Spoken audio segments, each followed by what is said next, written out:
नमस्कार फ्रेंड्स, आज का जो इंस्पायर इंडिया नाउ का एपिसोड है, it is a very special.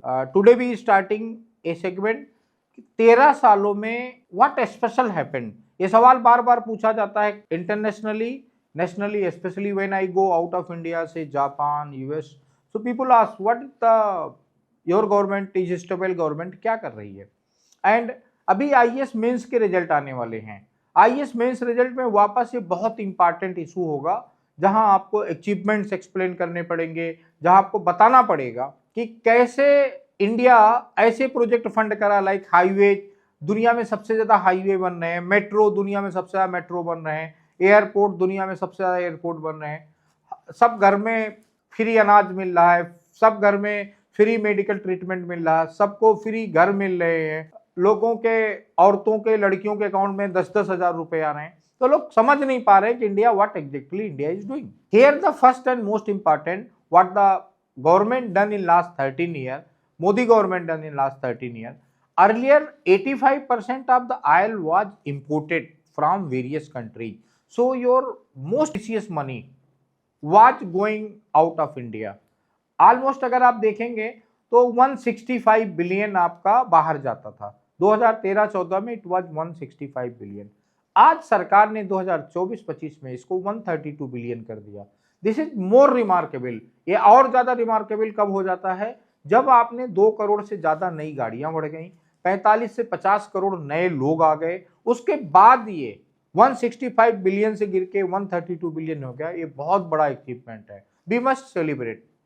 And सरकार का टारगेट है कि इसको किसी भी तरीके से गिरा के उनको करीब 50 से 60 बिलियन। अब इसमें what was the reason?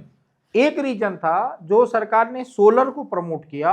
Earlier in 2013 it was 186 gigawatt, जो सरकार 2030 में करीब 500 गीगावाट करने जा रही है। मतलब हम मोटा मोटा पहले 20 से 25 गीगावाट सोलर बनाते थे, मतलब 75 साल में हम 20-25 गीगावाट बनाते थे, आज 186 बना रहे हैं अगले 4 साल में, क्योंकि भारत के बहुत सारे घरों पे बहुत सारी बड़ी योजनाएं आ रही हैं जो करीब 500 गीगावाट इलेक्ट्रिक बनाएगी। 500 गीगावाट इलेक्ट्रिक, ऑफ कोर्स आप समझते हो, it will reduce the dependency on oil. और इसका मतलब है कि भारत का ऑयल और इंपोर्ट का डिपेंडेंसी 80% से घट के करीब 50-55% हो जाएगा। अब आपको कोई धमका नहीं सकता। I can assure you, now no country can blackmail you, no country can even think to blackmail you. अगले 10 साल में सरकार का एक और प्लान है। सरकार ने अभी 20% बायोफ्यूल कर दिया है, एथेनॉल कर दिया है। 20% एथेनॉल से और जो इंपोर्ट होगा वो करीब 30% घट जाएगा। अब वो एथेनॉल से क्या हुआ कि आपके किसानों को, जो आपका रूरल इकोनॉमी था, जहां पे उनको पेमेंट नहीं मिलते थे इस बात के, now they are paid for 50 rupees per litre. एंड गांव जो था शहरों से और शहर गांव से डिपेंड हो गया। The third thing what they done, that is EV mobility. Almost India में इस समय करीब 30 से 35 लाख ईवी गाड़ियां चल रही हैं। हालांकि पूरी दुनिया को देखेंगे तो चाइना के मुकाबले अभी भी आपके यहाँ बहुत कम है, लेकिन पिछले 10 साल में आपने ईवी में करीब 26 से 30% की ग्रोथ की है। Then green hydrogen. Green hydrogen बहुत बड़े पैमाने पे तमिलनाडु, कर्नाटका, केरला, गुजरात, महाराष्ट्र में बन रहा है। इवन जितने कोस्टल एरिया हैं सब जगह ग्रीन हाइड्रोजन पे काम हो रहा है।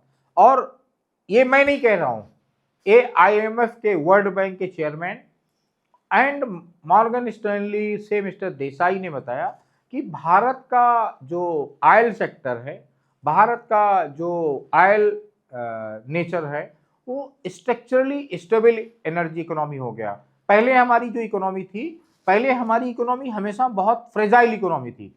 आपको याद होगा 93-94 में हमारा ऑयल प्राइसेस वाज $130-140। जब मैं $130 93 बोल रहा हूं तो आज के हिसाब से $400 होता।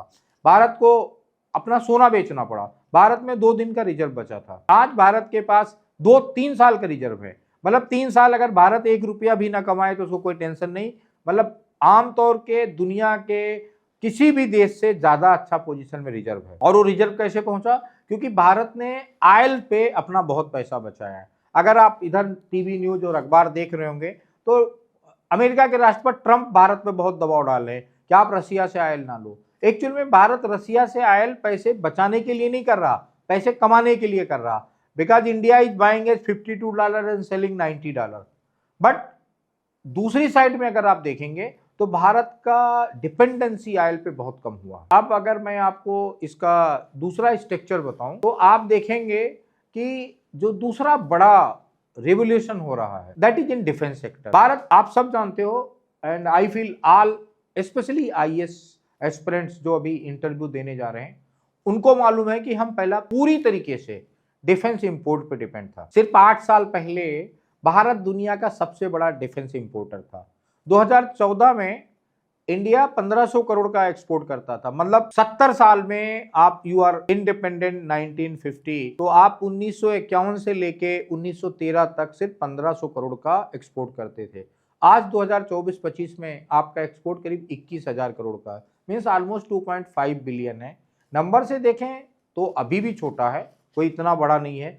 बट अगर आप ये देखोगे कि आपको पिस्तौल खरीदनी नहीं पड़ रही, गोलियां खरीदनी नहीं पड़ रही हैं, रॉकेट खरीदने नहीं पड़ रहे हैं, आपको डिफेंस सिस्टम खरीदना नहीं पड़ रहा। इन 2047 आत्मनिर्भर रक्षा भारत बनाने का जो मिशन है उसमें इंडिया 75% डिफेंस रिक्वायरमेंट खुद करेगा। मतलब जहां आप 1% भी नहीं कर रहे थे, 2047 तक 75% करेंगे, खुद घर में बनाएंगे। और भारत खुद इस समय तेजस बना रहा है, ब्रह्मोस मिसाइल बना रहा, आकाश मिसाइल बना रहा और नेवल फ्रिगेट बना रहा है। और फ्रेंड्स, ये सिर्फ एक्सपोर्ट नहीं है, this is not only export. अगर मेरी बंदूक आपके घर में रखी है, मेरा ब्रह्मोस मिसाइल आपके घर में रखा है, so the most important is I control you mentally and physically. Like US have given F-16 to Pakistan.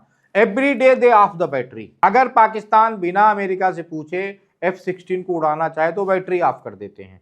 तो ये कंट्रोल आपको मिलने जा रहा ब्रह्मोस से और तेजस से। एंड अगर आप देखें तो आपने क्या देखा, ऑयल इंपोर्ट बिल का प्रेशर बहुत कम हुआ है, रिन्यूएबल कैपेसिटी एक्सप्लोर कर रहा है। और इसके अलावा अगर आप देखेंगे करंट अकाउंट डेफिसिट, टेक्निकल है थोड़ा, बट अगर आप देखेंगे तो करंट अकाउंट डेफिसिट 3.5 से गिर के 1.2 हो गया। अगर 1 पॉइंट गिरता है तो करीब 3 से 4 लाख करोड़ का फर्क आता है। और जब मैं 4 लाख करोड़ बोलता हूं तो तमिलनाडु, कर्नाटका, आंध्रा, केरला, महाराष्ट्र, गुजरात, इनका सबका जो साल भर पैसा कमाते हैं ना उसके बराबर हो जाता है। तो इतना आपने डेफिसिट कम किया है। और अगर यही पोजीशन रहा 2030 तक आपका डेफिसिट जीरो होगा। और ये पैसा जो सरकार के पास है, आप देखेंगे पूरी दुनिया में सबसे ज्यादा रोड आपके यहाँ बन रही है, पूरी दुनिया में सबसे ज्यादा मेट्रो आपके यहाँ बन रही है, पूरी दुनिया में सबसे ज्यादा एयरपोर्ट आपके यहाँ बन रहे हैं, पूरी दुनिया में सबसे ज्यादा फोकट का राशन आपके यहाँ मिल रहा है, पूरी दुनिया में आप ही अकेले देश हो जिसके यहाँ फ्री इंश्योरेंस है, आप ही अकेले देश हो जहां लोगों के अकाउंट में हर महीने टन से 10,000 रुपए आ जा रहे हैं। Every person, every lady is getting 10,000 rupees. It is not a hidden transformation. It is a very vibrant, very visible transformation. Bharat का जो ग्लोबल स्टेटस है वो रीडिफाइन हो रहा है। आज चाहे अमेरिका के राष्ट्रपति ट्रंप हो, चाइना के राष्ट्रपति जिनपिंग हो, रसिया के राष्ट्रपति पुतिन हो, सब आदमी बोलता है कि Modi is my very good friend. तो मोदी फ्रेंड हो सकते पर्सनली, बट इंडियन इकोनॉमी इतनी मजबूत हो गई है कि अब आप इसको इग्नोर नहीं कर सकते। एंड दोस्तों, भारत की इकोनॉमी अब सिर्फ कंजम्पशन ड्रिवन इकोनॉमी नहीं बची। आप जान के हैरान रहोगे, आप भी 15 साल पहले तक आप ना सिर्फ खाने वाले थे, उधार मांगने वाले थे। अब आपकी जो इकोनॉमी है वो कंजम्पशन ड्रिवन इकोनॉमी नहीं है। अब आपकी इकोनॉमी कोई अदानी अंबानी बेस इकोनॉमी नहीं है, आपकी इकोनॉमी कोई टाटा बेस इकोनॉमी नहीं है। आज की जो आपकी इकोनॉमी है 150 करोड़ भारतीयों के पार्टिसिपेशन की इकोनॉमी है। अगर आप देखेंगे 35 लाख से ज्यादा स्टार्टअप हैं। पिछले 10 सालों में करीब 200 स्टार्टअप ऐसे हैं जो 1 लाख करोड़ के ऊपर गए। ओयो का अदानी से कुछ लेना देना नहीं, पेटीएम का अंबानी से कुछ लेना देना नहीं, टाटा से भी कुछ लेना देना नहीं। जितनी बड़ी कंपनी पिछले 10 साल में आई हैं, ओला आई, ये सब का किसी, जोमेटो आया, ये सब छोटे छोटे स्कूल के बच्चों ने बनाए और बच्चों ने 1-1 लाख 2-2 लाख करोड़ की कंपनियां खड़ी की हैं।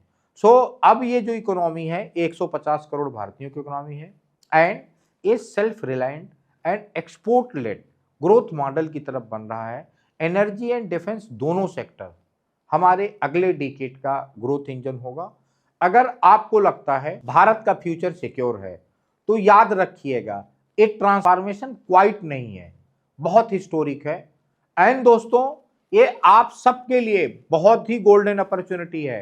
अपने घरों में, अपने ऑफिसों में बजाय डिबेट करने के, बजाय ट्विटर पे, इंस्टाग्राम पे रील बनाने के, गांव में जाओ, लोगों को लिटरेट करो, जाके उनसे एग्रीमेंट साइन करो, सरकार से पैसे लो, वहाँ सोलर पैनल लगाओ और 2 साल की मेहनत के बाद हर साल घर बैठ के कम से कम 20 से 25 लाख कमाओ। फैक्ट्रीज में जाओ, वहाँ स्टार्टअप शुरू करो, शुगर की कैंडी बनाओ, चॉकलेट बनाओ, आइसक्रीम बनाओ, शुगर जूसेस बनाओ। क्यों वेट कर रहे हो कि आप आईटीसी का, डाबर का जूस पी रहे हो, जब सरकार ने आपको इतनी फैसिलिटी दी है, जाकर के यू पार्टिसिपेट। गाइस, आपको अगले एपिसोड में मैं बताऊंगा कैसे बैंकिंग ट्रांसफॉर्म कर रहा है और कैसे आपका artificial intelligence and machine learning transform कर रहा है और इसका ओवरऑल इम्पैक्ट आपके लाइफ पे कैसा पड़ेगा। And thank you guys, thank you for the watching us. जय हिंद, जय भारत।